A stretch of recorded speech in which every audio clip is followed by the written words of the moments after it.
Hi, everybody.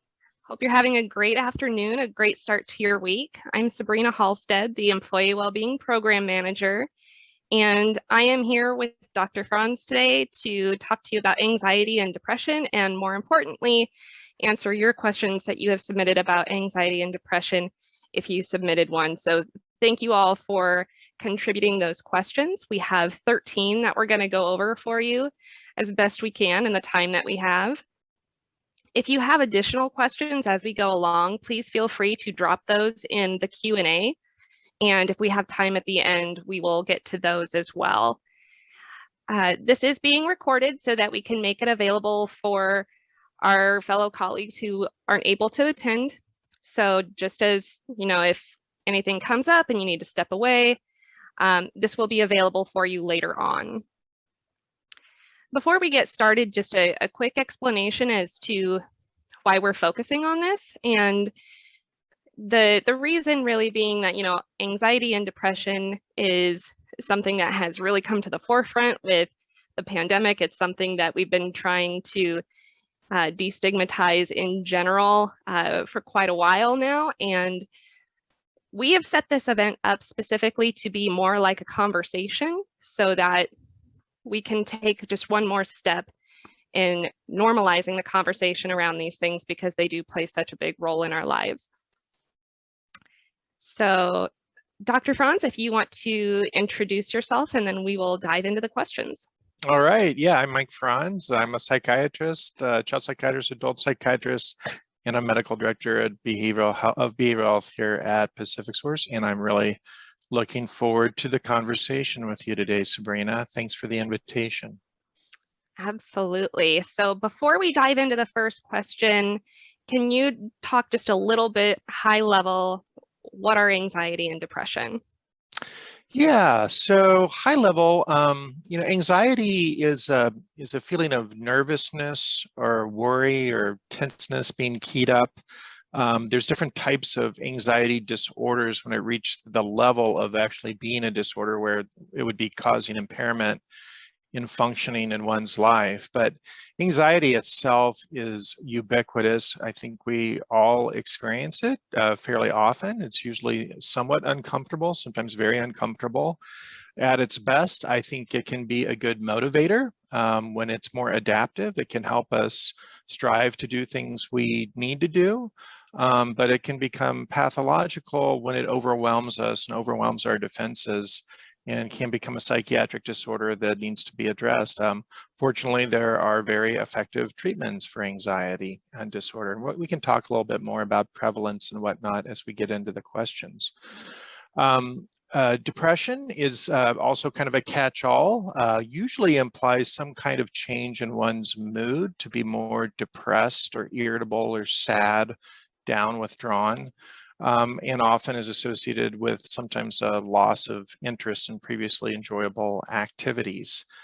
There are various types of depressive disorders, just like there are various types of anxiety disorders.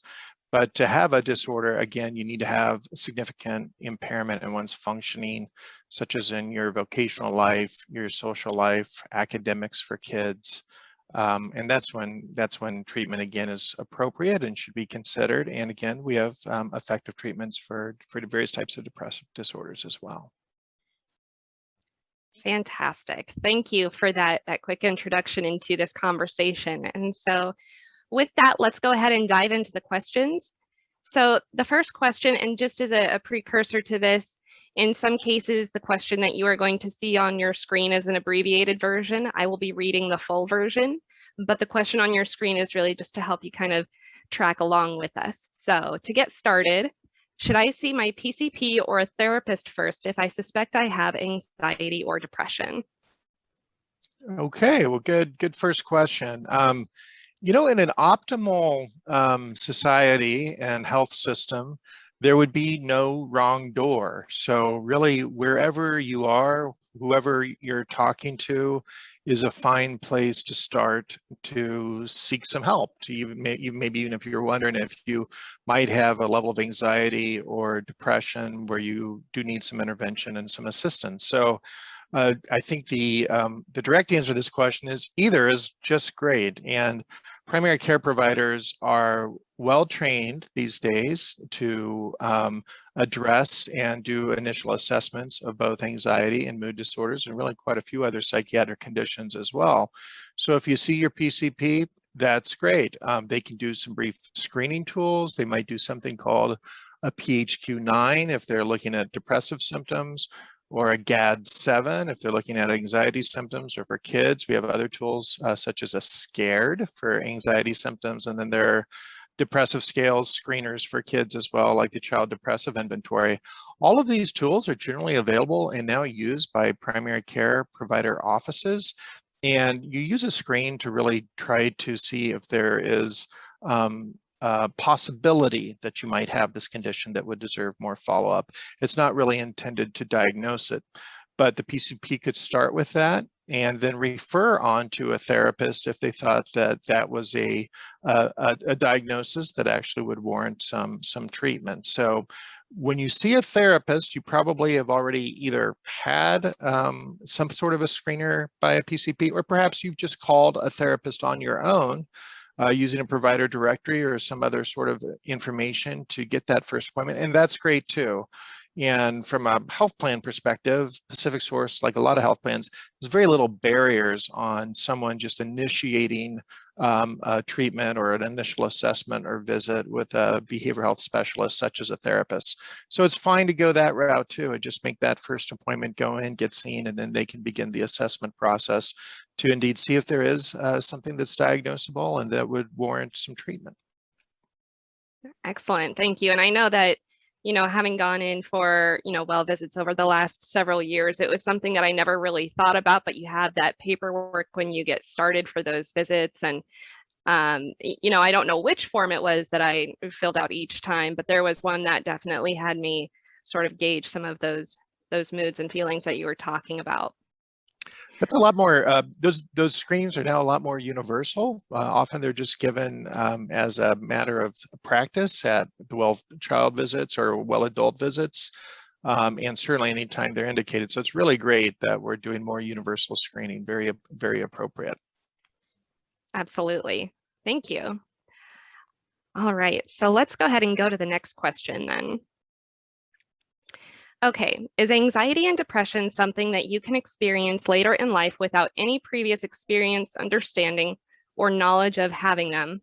Or are they preconditions that lay dormant until there is significant facilitator or life event that occurs, such as PTSD, natural disaster, domestic violence? In other words, are individuals predisposed for these, much like alcohol dependence? Great question. And there's a lot here, so it might take some time to unpack it, and I'll ask you to help me with that, Sabrina.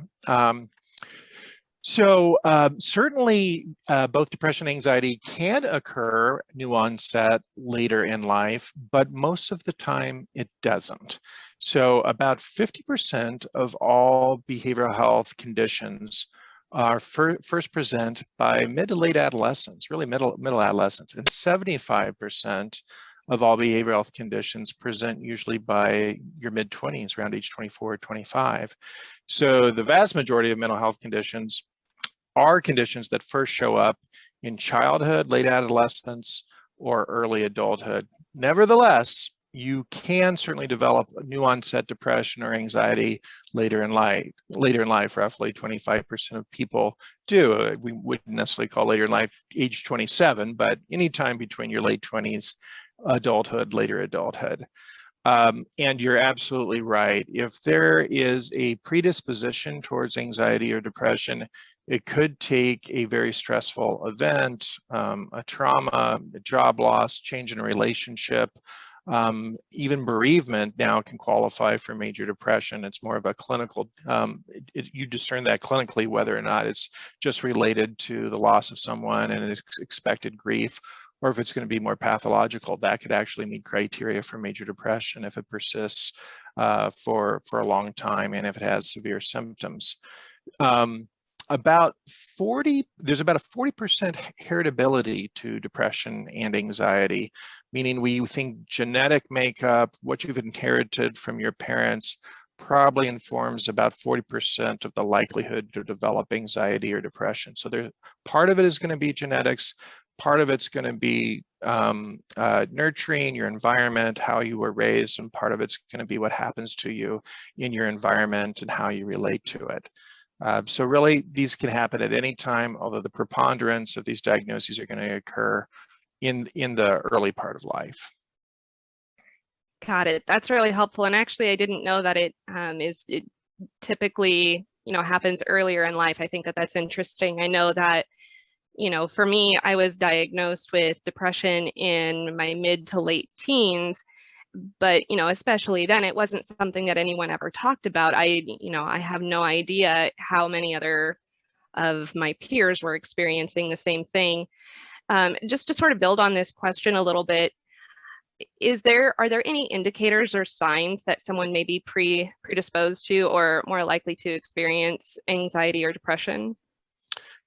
Certainly, there are, and it's one of the things we do as a matter of evaluation at a clinical level, and that is to ask about the family psychiatric history because of the heritability of these conditions, looking for first-degree relatives that might have experienced a specific anxiety disorder, a specific depressive disorder, or a combination of them might inform whether or not we think someone is predisposed to this and look even more closely for certain conditions. There are other things too. I mean, trauma is a risk factor for developing anxiety disorders and depression and various types of specific anxiety disorders in particular. Other things that happen, ACEs, as we know, we've read a lot about ACEs, adverse childhood experiences. Those increase the risks of developing behavioral health conditions, also increase the risk of developing physical health conditions. So that's certainly something to consider. There are things that are innate to us, like our own temperament or the way we may handle adversity and how resilient we are, that influence whether or not we're likely to develop those conditions as well. And then, certain things we're exposed to in utero or a traumatic birth that we might have had can also increase those risks. Those are just a few examples of some of the risk factors that we would look for. Substance use is another big one. It can also cause anxiety and depressive symptoms. We generally think of those as substance-induced anxiety or substance-induced depression, so it wouldn't be your classic generalized anxiety disorder or major depressive disorder, respectively. However, people that do struggle with these conditions, and in particular anxiety, are more prone to substance use as an attempt to self-medicate. Interesting. Okay. Yeah, that's really helpful. It seems like there's just a lot of things that play into this, and some of them within our control and some of them not so much. So that's for sure. All right. Let's go to the next question.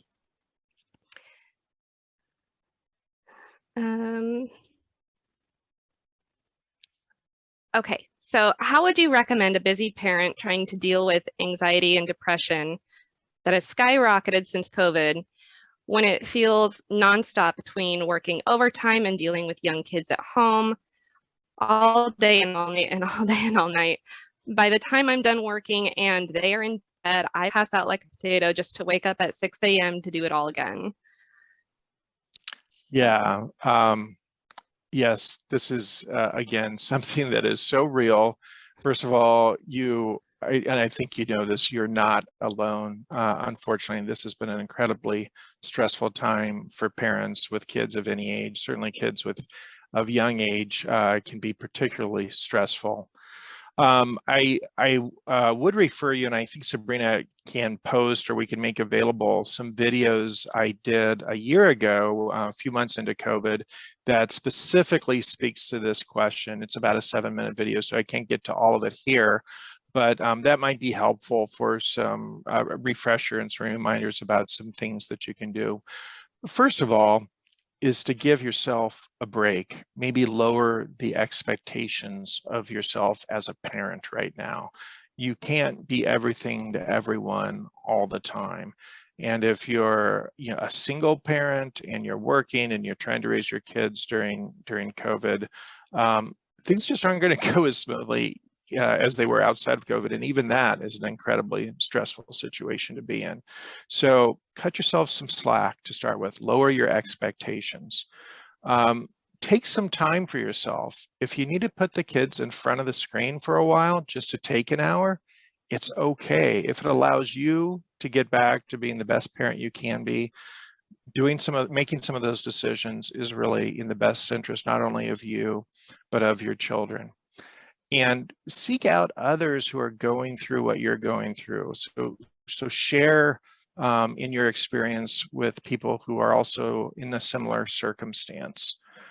Make sure that you create that time for friendships.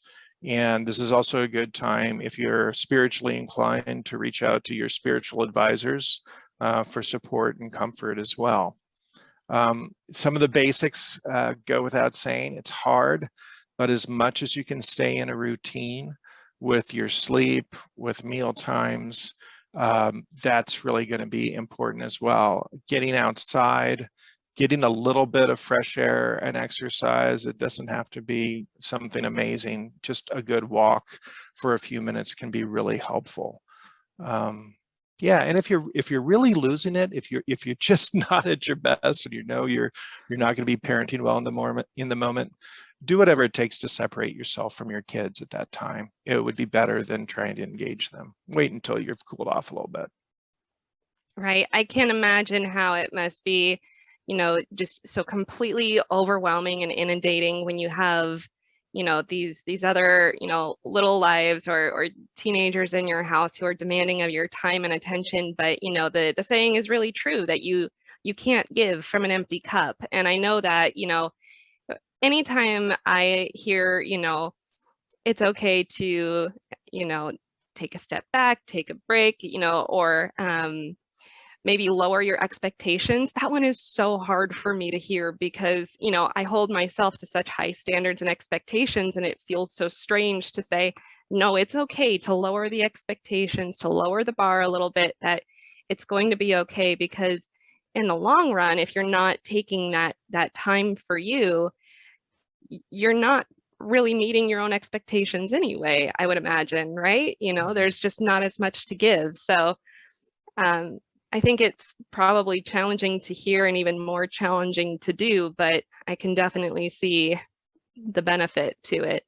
And thank you for bringing up the videos that you did last year. I know at this time last year, we were still really adjusting to what this pandemic norm means for us. And those videos are out there for supporting yourself as a parent and for supporting your kids. So I will make those available on the Mental Health Awareness Month campaign page so that anyone who is interested can go and check those out later.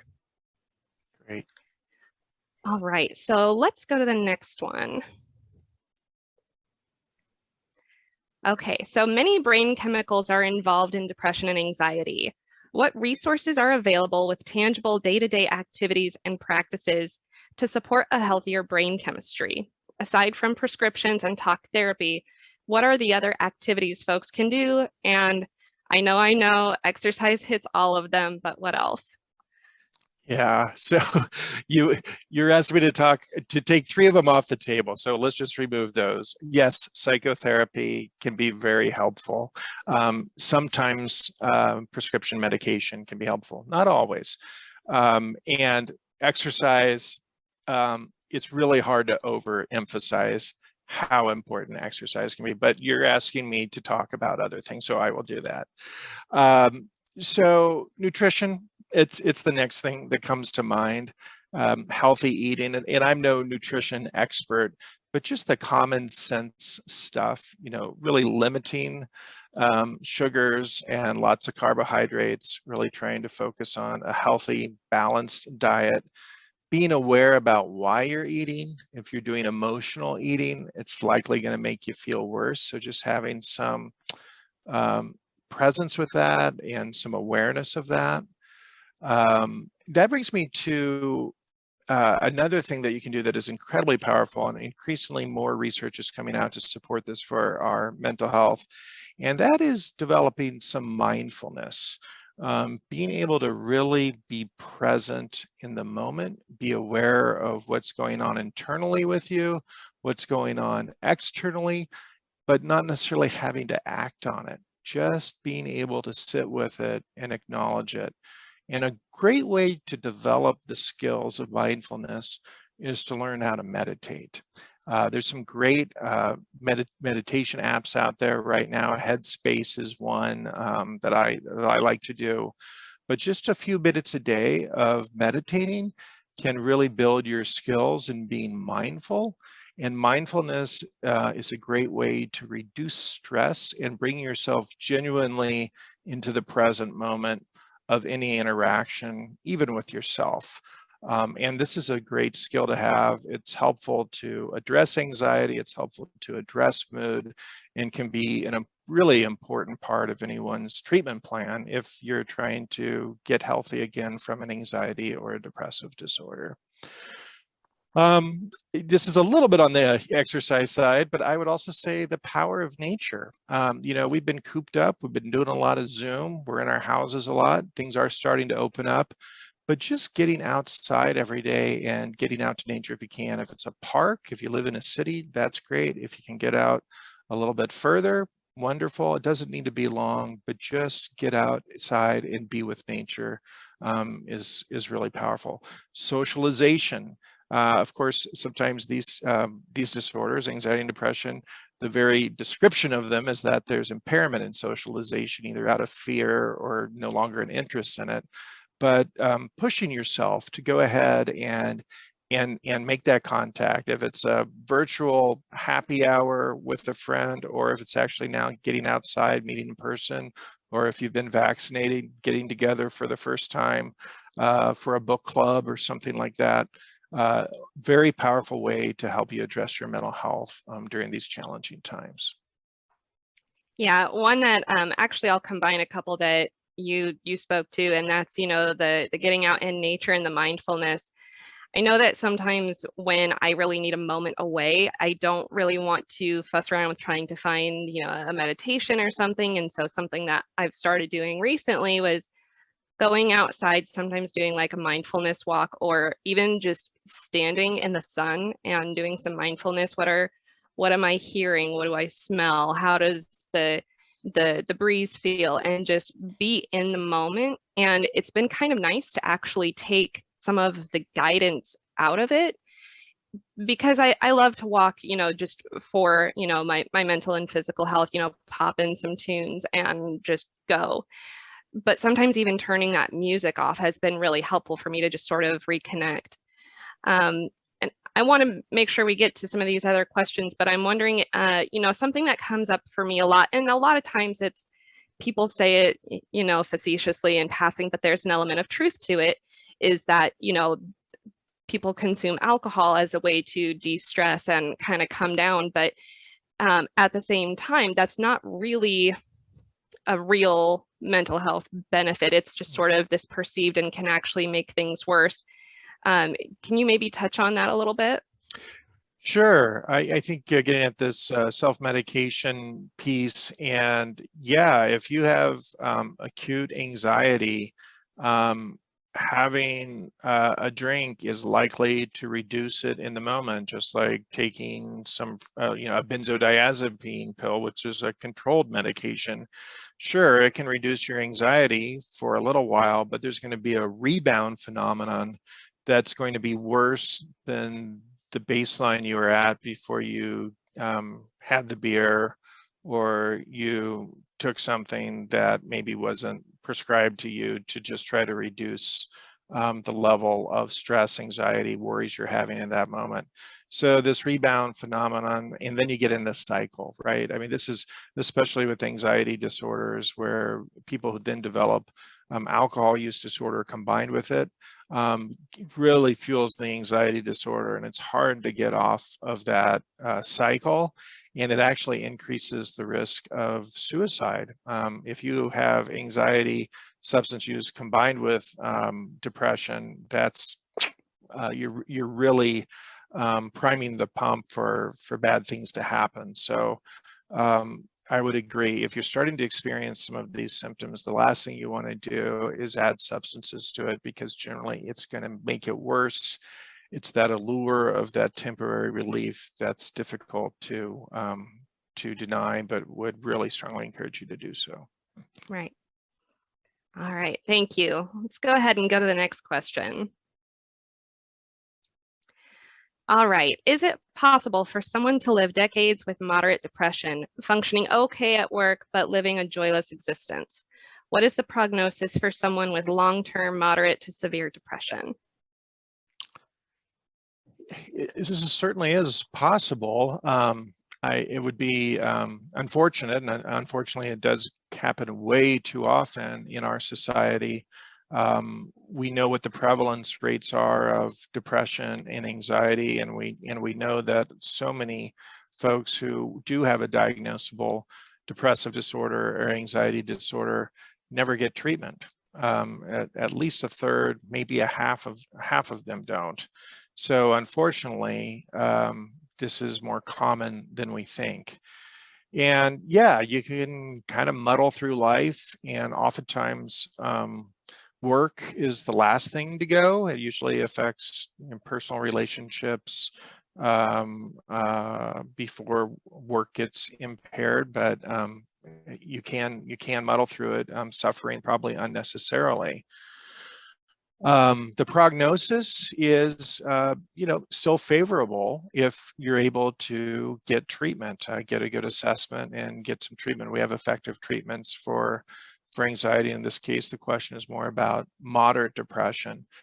And absolutely, if someone has moderate depression and they have for much of their life, or they have a different type of diagnosis that we call persistent depressive disorder, which is kind of low to moderate depression that's chronic over time, there are treatments for this. And the mainstay of it would be a good psychotherapist to do some cognitive behavioral therapy, most likely, or acceptance and commitment therapy.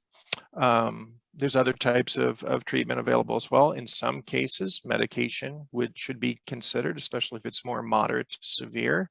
It can be a very helpful adjunct. All those other things we talked about that you can do to treat these, besides medication and psychotherapy, can improve the outcome.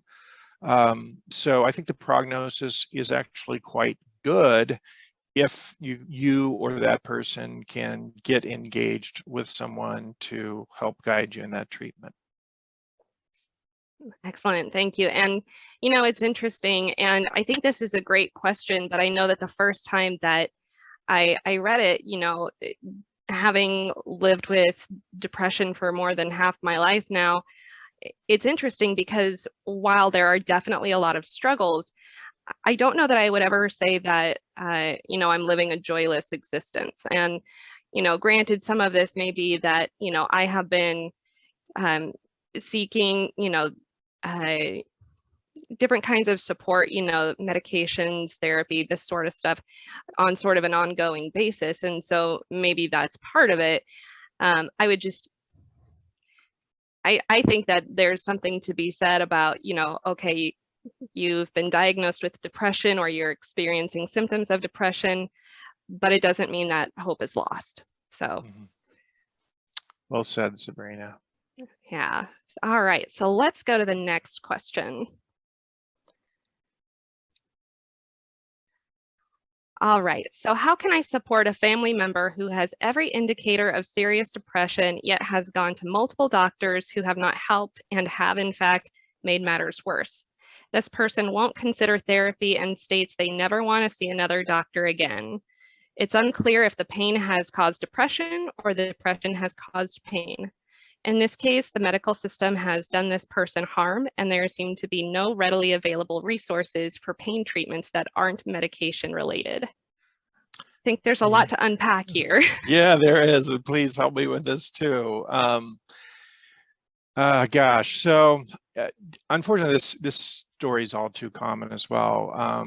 There's a lot of medical trauma out there, and I use that word broadly, meaning the healthcare system not only doesn't address the needs of our population of individuals, but we often make things worse, whether it's the attitude of a doctor that's condescending or dismissive, or misses the diagnosis, or isn't, culturally appropriate to the situation in front of them. Certainly before our system became more trauma informed, and we still have a long way to go, this was much more common. We did a lot of blaming of the patient or blaming of the parent of the patient. So unfortunately, medical history and psychiatric history in particular are fraught with a lot of self-inflicted trauma from the professions themselves.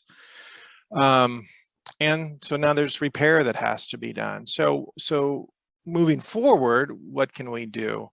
Number one, I'd say look towards peers. So folks who've been through the system and have experienced similar, distress and not had their needs met, but who maybe eventually found a way to work with the system, or more often probably to educate the system, such that they were able to get their needs better met. And Sabrina, I wonder if you have some thoughts about that, or some ideas about what's worked for you and what hasn't, and what you've done to try to navigate the system and advocate for yourself. Yeah, so I would say that the first thing for me is that, I think that there may be this idea that the first person that somebody goes to, for therapy, counseling, or whatever the case may be, that's who you are now stuck with, end of sentence. And that was not the case for me. I saw a couple of different counselors before I finally settled on one.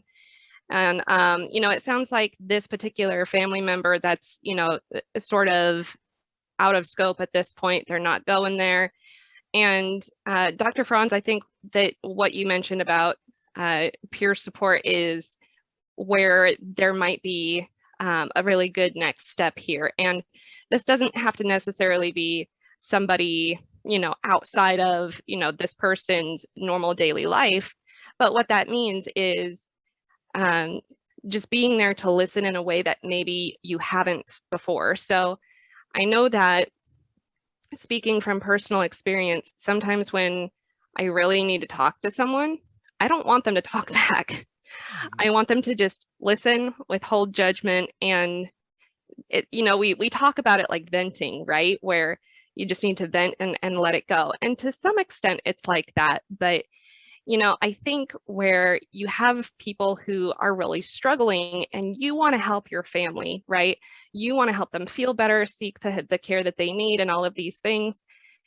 And you're not going to be able to take pain away necessarily by listening, but if you can sit down and let them talk with you without offering your advice, without offering your opinion, validating how they feel, regardless of, what you may think, you may hear them say, doctors are a waste of time, and you may disagree with that, but that's not your role in this conversation. It's really just to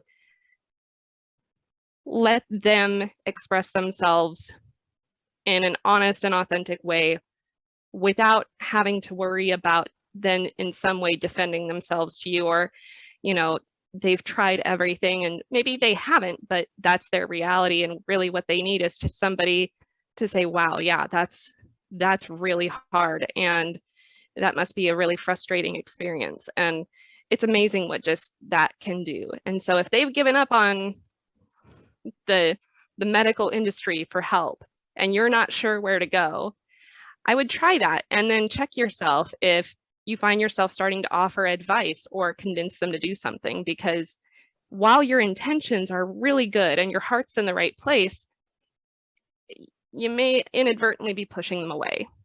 That's my 2 cents.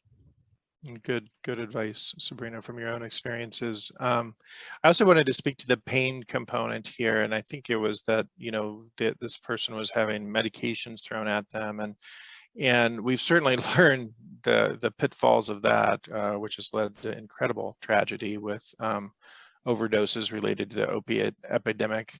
And even a lot of morbidity that's happened even without people dying from it. But There are some wonderful non-medication based treatments for chronic pain. We have some excellent interdisciplinary clinics. I know there's one in the Marion Polk region that does some really good work in this space, and they don't even offer medications as part of the treatment, but most of these are usually built around movement, oftentimes including yoga, but also a cognitive component to it as well. So usually there's some cognitive behavioral therapy that's involved. So I would encourage you or your family member, if they've dismissed the system because it's always a medication approach, I think there are increasingly other options that are more progressive and more accessible than they used to be. Yeah, absolutely. Good call on that. It seems like there seems to be the push for medication, but there's a lot of alternatives now. Mhm. All right, let's go to the next question. And this one is particularly long the way that it was submitted. So I'm just going to read what's on the slide for this one. So can you speak to irritability and major depressive disorder in adults and how it can be explored with members as a possible symptom of depression?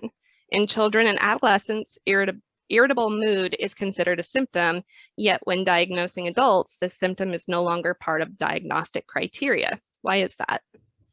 Yeah, I thought this was a great question. It actually did stimulate me to do a little bit of research as well.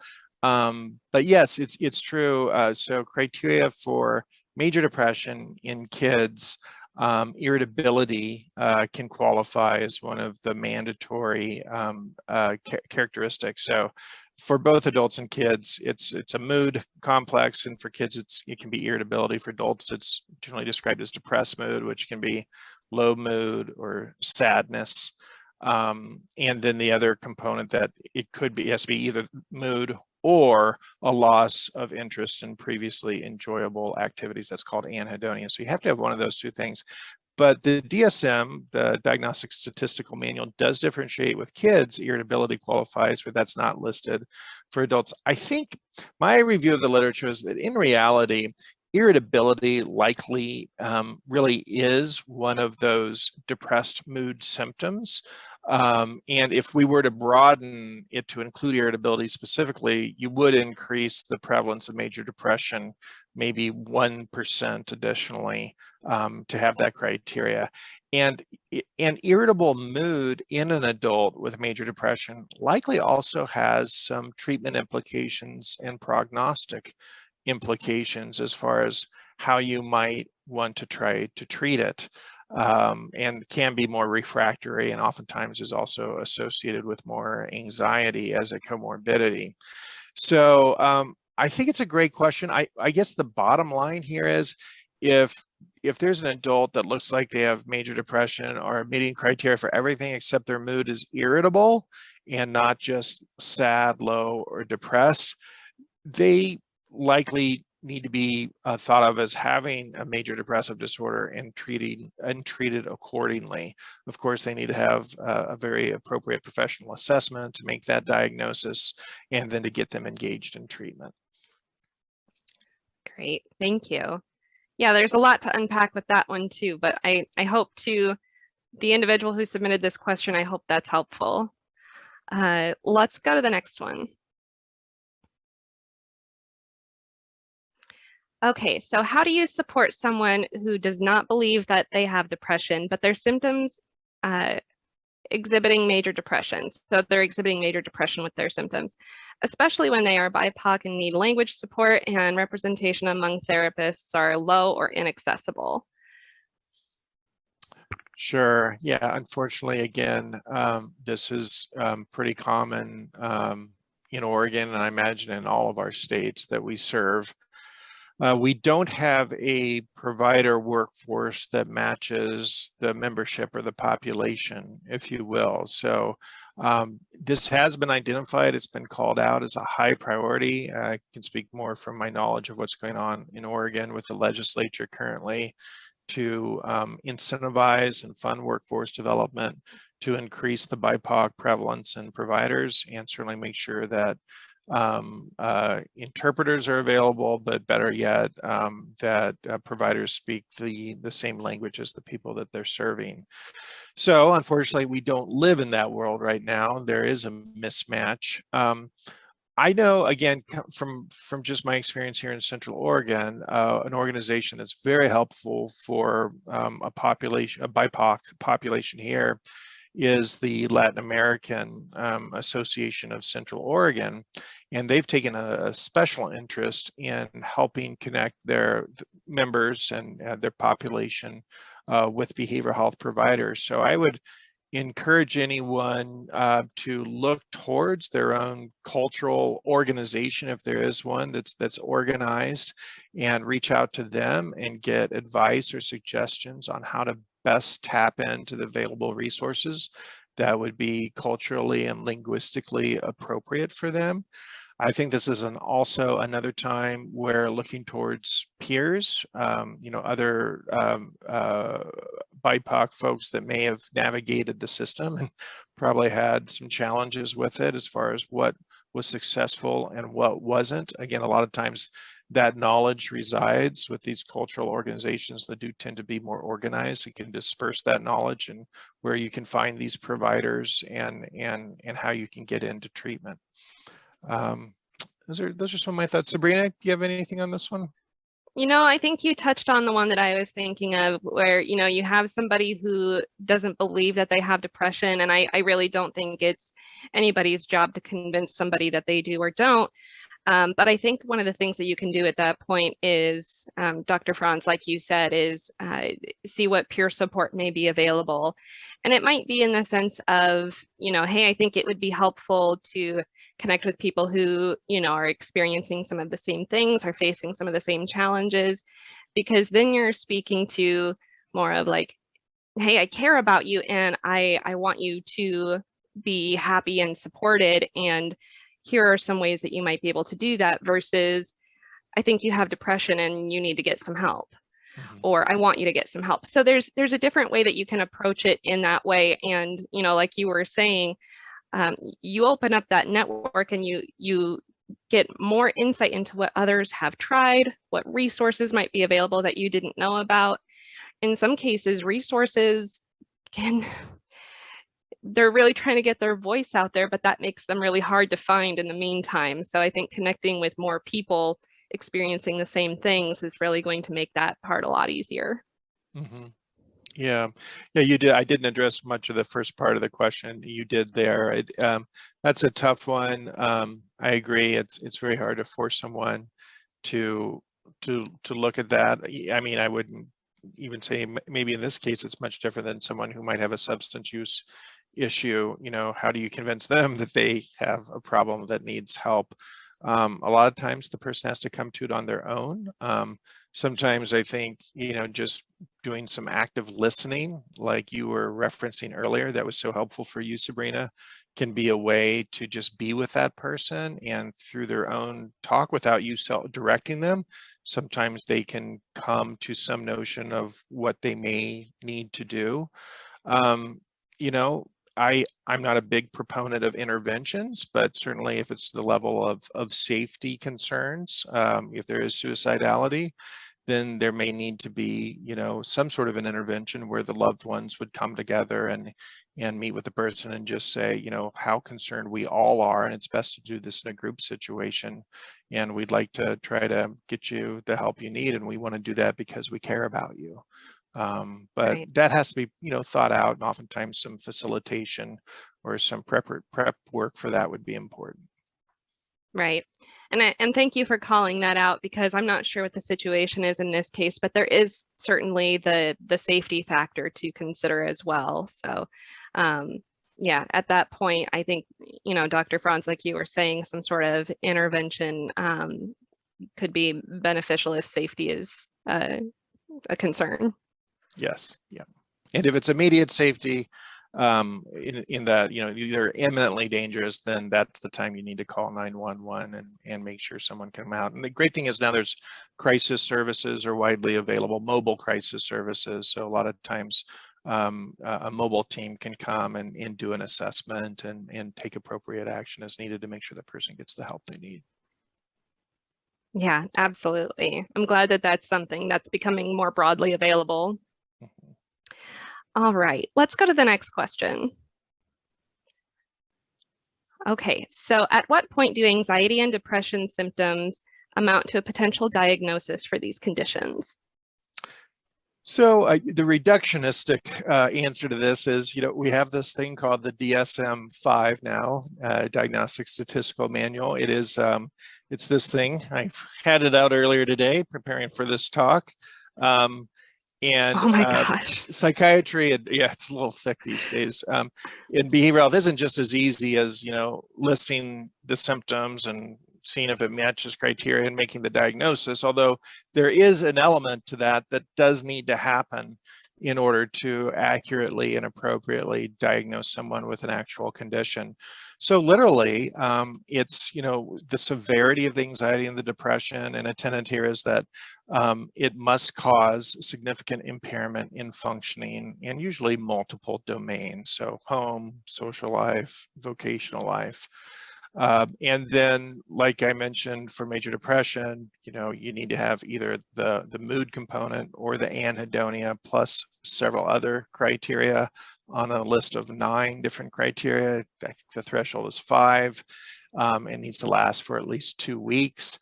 That's major depression. And I don't want to just break this down into major depression. There are multiple depressive disorder diagnoses. Major depressive disorder is one. I also mentioned pervasive depressive disorder. There are childhood depressive conditions that are unique just to children.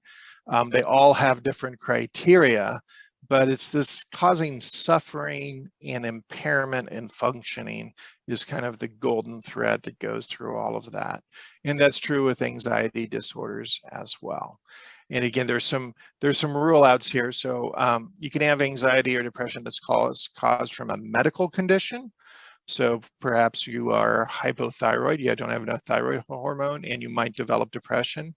That's depression, but the treatment would be get your thyroid fixed. Or perhaps you have an anxiety disorder that's due to a kidney problem called pheocytochromia, which produces too much of a hormone, and it can really cause a lot of anxiety. Well, you've got to address the problem that you're having with your kidney to address that anxiety. So these things are multifaceted, but causing suffering and impairment in functioning, along with other discrete criteria in the DSM-5, is how it becomes a diagnosable condition. Got it. Okay. Yeah, definitely a complex conversation to have. And, there's sort of like the spectrum of everything. And, one thing that I would throw out there as a reminder for folks is if you're thinking about, seeking counseling or therapy and you're not sure because you're not diagnosed, I wouldn't let that stand in your way, because diagnosis is not necessarily required to seek help. And I think the earlier you can get in for some support, the better you're going to feel. All right, so let's go to the next one. And I want to be mindful of the time. We're at almost 10 minutes till, so we're going to try and move through these somewhat quickly so that we can get through these. And I know we have a couple of comments that we'll try and get to if we have time. So is long-term use of anxiety and depression medication safe, or should the goal to be eventually discontinue the use of medication? I'm going to try to be quick here. It's a risk-benefit analysis throughout, whether to start the medication, how long to stay on the medication, and when to stop the medication. And this is the unique role of the patient-provider relationship, is to have that conversation, do it thoughtfully as partners, not from a hierarchical level, but the provider or physician to really do some education and help the patient kind of figure out what they want to do given their unique circumstances. And certainly there are going to be times when there's going to be greater risk to go off the medication. If you've had multiple manic episodes, you may not want to go off your medication. The risk of going off your medication may be greater than the risk of staying on it. However, if you've just had one depressive episode and you've recovered and you've been asymptomatic for a year, it might be reasonable to go off the medication, still acknowledging that there's some risk you could have a recurrence, and what would you do in that situation? So it depends on the situation. Right. And I would imagine this is sort of a tricky one to navigate. I've had family members who have been, on medication, and a year or two later, they're like, I don't know why I'm on this. I feel great. And then they discontinue their medication. And I don't want to say relapse necessarily, because that's not exactly what I mean, but they do start experiencing some of those anxiety and depression symptoms again. So it's a tricky one, but I think this is an interesting question because, there's sort of a stigma around medication use as well in some cases. And, I think the reality is that risk benefit that you were talking about is, support yourself and not worry about necessarily what the stigma is, but rather what makes you feel your best. Right. Okay, so let's go to the next one. Can or do anxiety and depression lead to other mental health conditions such as OCD, bipolar disorder, etc.? What's the connection or escalation, or is there any?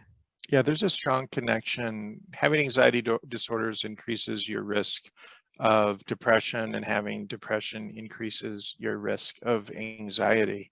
And especially within the anxiety disorders themselves, you usually don't just get one anxiety disorder. If you get one, you're more prone to get several. So if you have generalized anxiety disorder, you are much more likely to have panic disorder, and you may be more likely to have specific phobias, and you're more likely to have social anxiety disorder.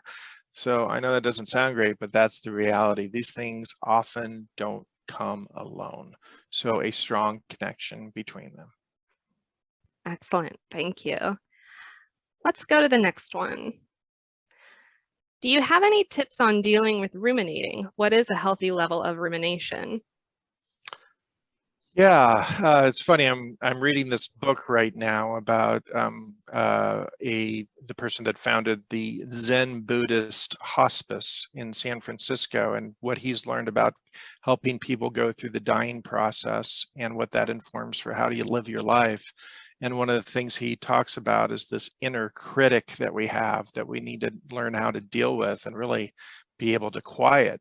And I think sometimes that's that ruminating voice inside of us.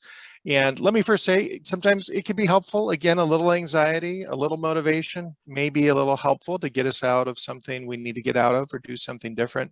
But much more often, the ruminating becomes problematic. It perpetuates some myths. It's unhelpful in that it can be quite negative in how it speaks to us internally.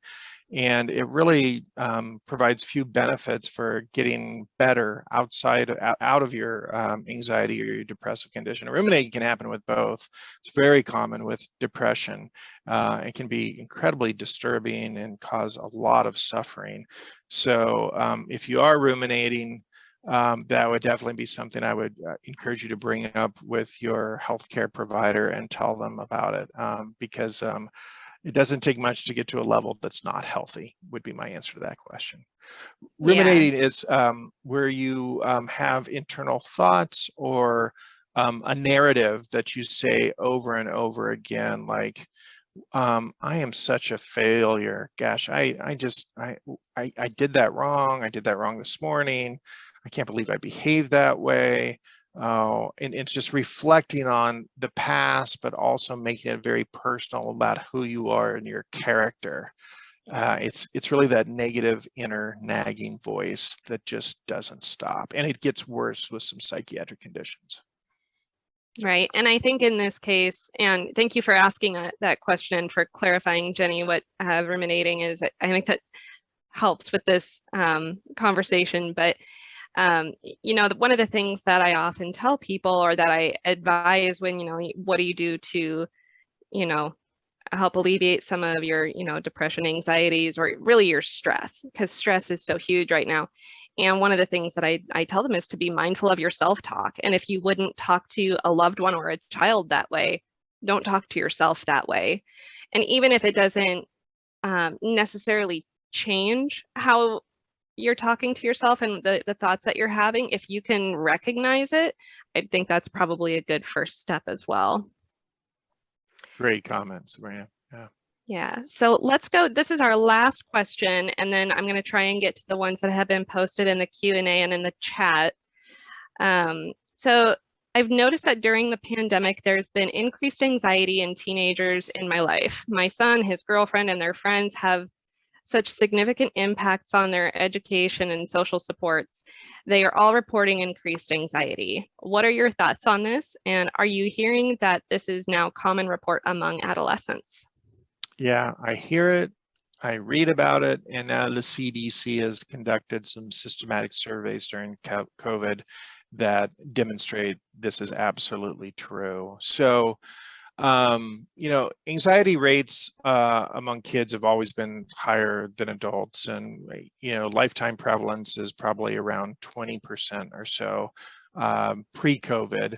But during COVID, we're seeing about 40% or more, 40 to 45% of the entire population, and it's heavily weighted towards adolescents, having significant depressive and anxiety symptoms. Now, it doesn't say meets diagnostic criteria. I think they're careful because these are surveys, but having significant symptoms. So there's really a 2 to 3-fold increase in anxiety and depression during COVID than pre-COVID. So it's very real, and we've got a tsunami coming, and it's already started.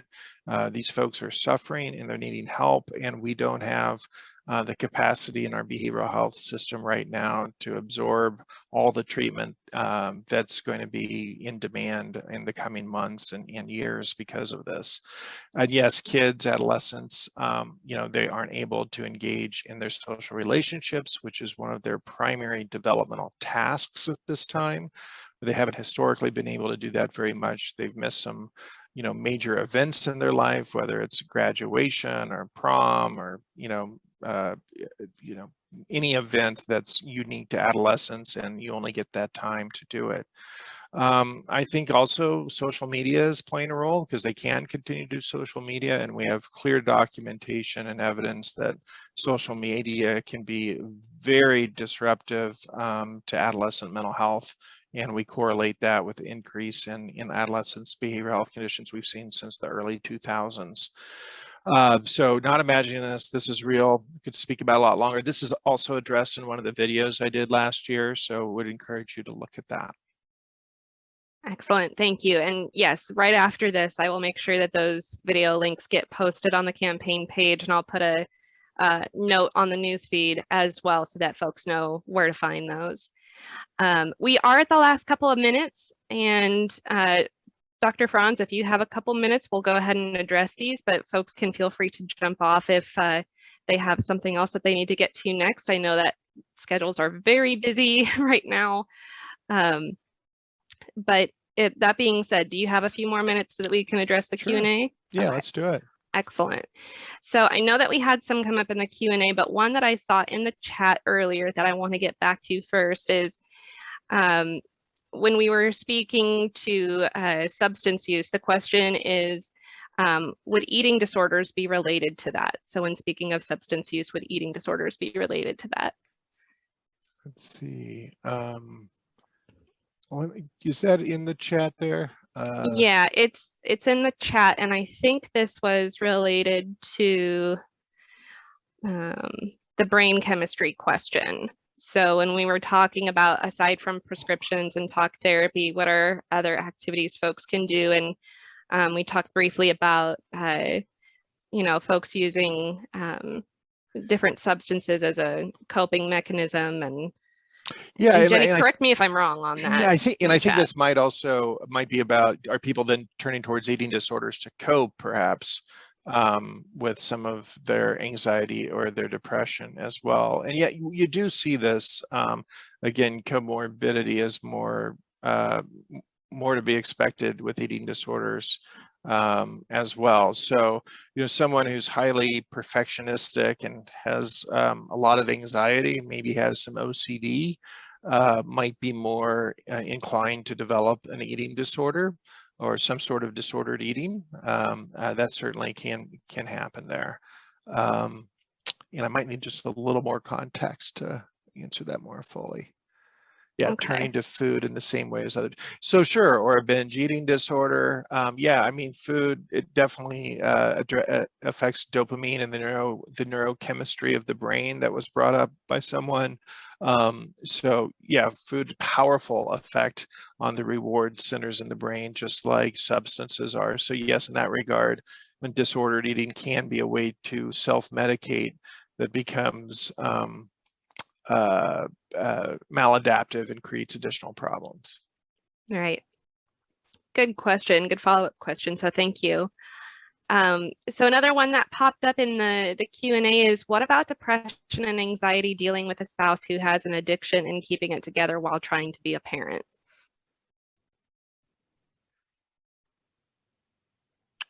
Let me see that one here.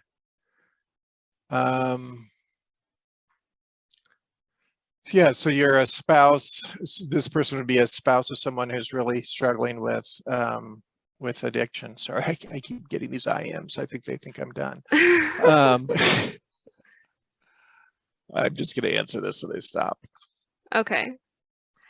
In the meantime, yes, this is an interesting question, and I'm trying to make sure that I'm interpreting it correctly. So when you say, what about depression and anxiety dealing with a spouse who has addiction and keeping it together, I'm assuming that this person is saying their own depression and anxiety, not that of their spouse with addiction. So from that perspective, what are some coping mechanisms or techniques for them? Yeah, so no, and this is, again, unfortunately, such a common phenomenon of having a spouse who has a substance use issue, who's either not getting help or not effective help, or they're in denial about it. And what does that do to you as far as having to deal with that? So this is where there are some great support groups, even if your spouse is not willing to, get into treatment or address their issue. So Al-Anon, Narcanon, these are the support groups for family members of people who are struggling with substance use issues. And I would strongly recommend you contact your local Al-Anon or Narcanon chapter and go to a meeting and talk to them, and you'll get a lot of additional great resources.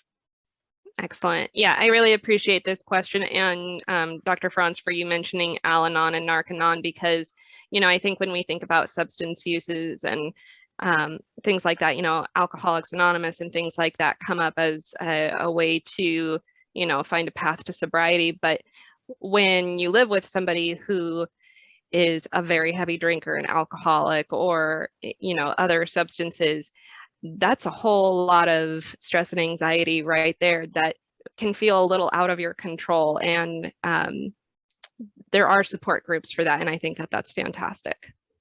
Mm-hmm. All right. So the next question, if someone is living in a situation that is stressful or is causing them anxiety or depression feelings, how do you know if they actually have depression or if it's just the situation they are in?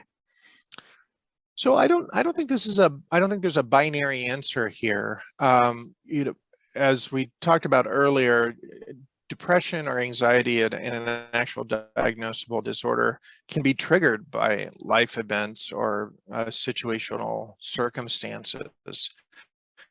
So you certainly want to take that into account. Is it a relationship, or what is the situation that's causing anxiety and depression, and address that. And if you address that, certainly you may address the underlying anxiety or depressive disorder, and that would be an important part that I would encourage you or the person to think about discussing together with their provider, and really, partnering and figuring out how much of that is playing a role in their current presentation and the suffering that they're experiencing.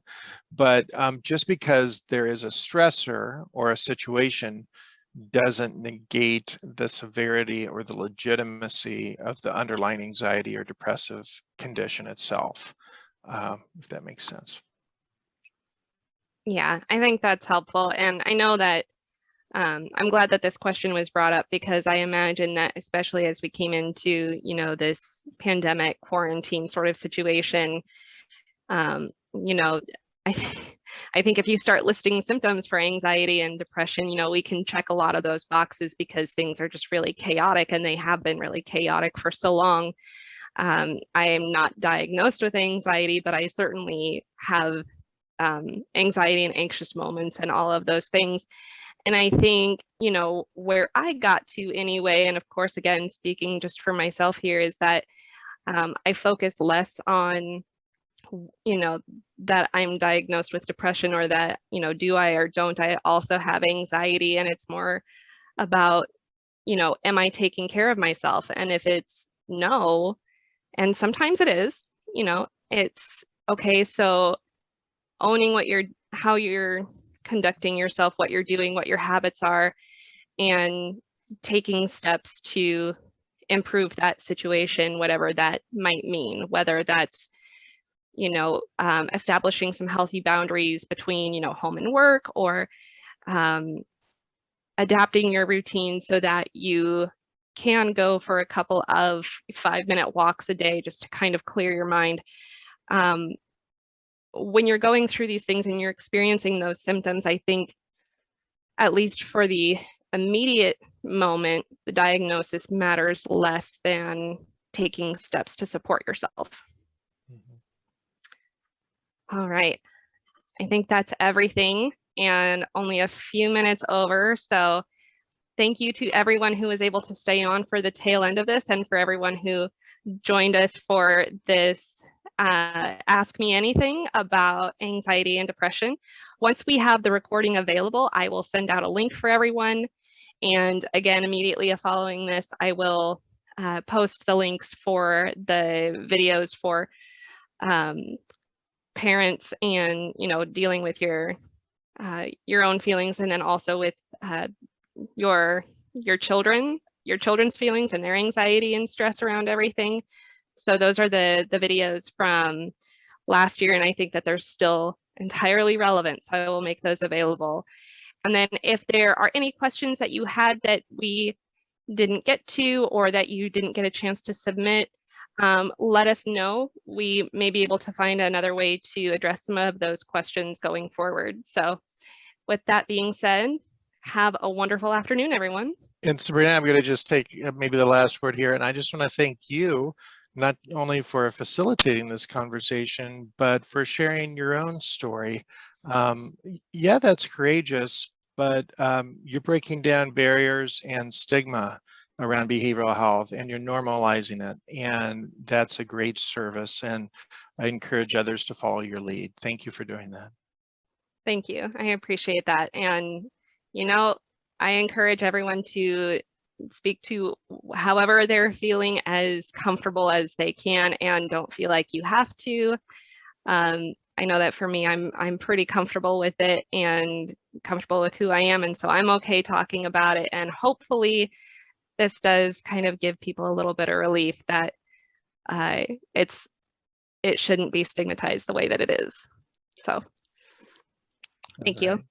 Thank you. Bye-bye. All right. Bye, everyone.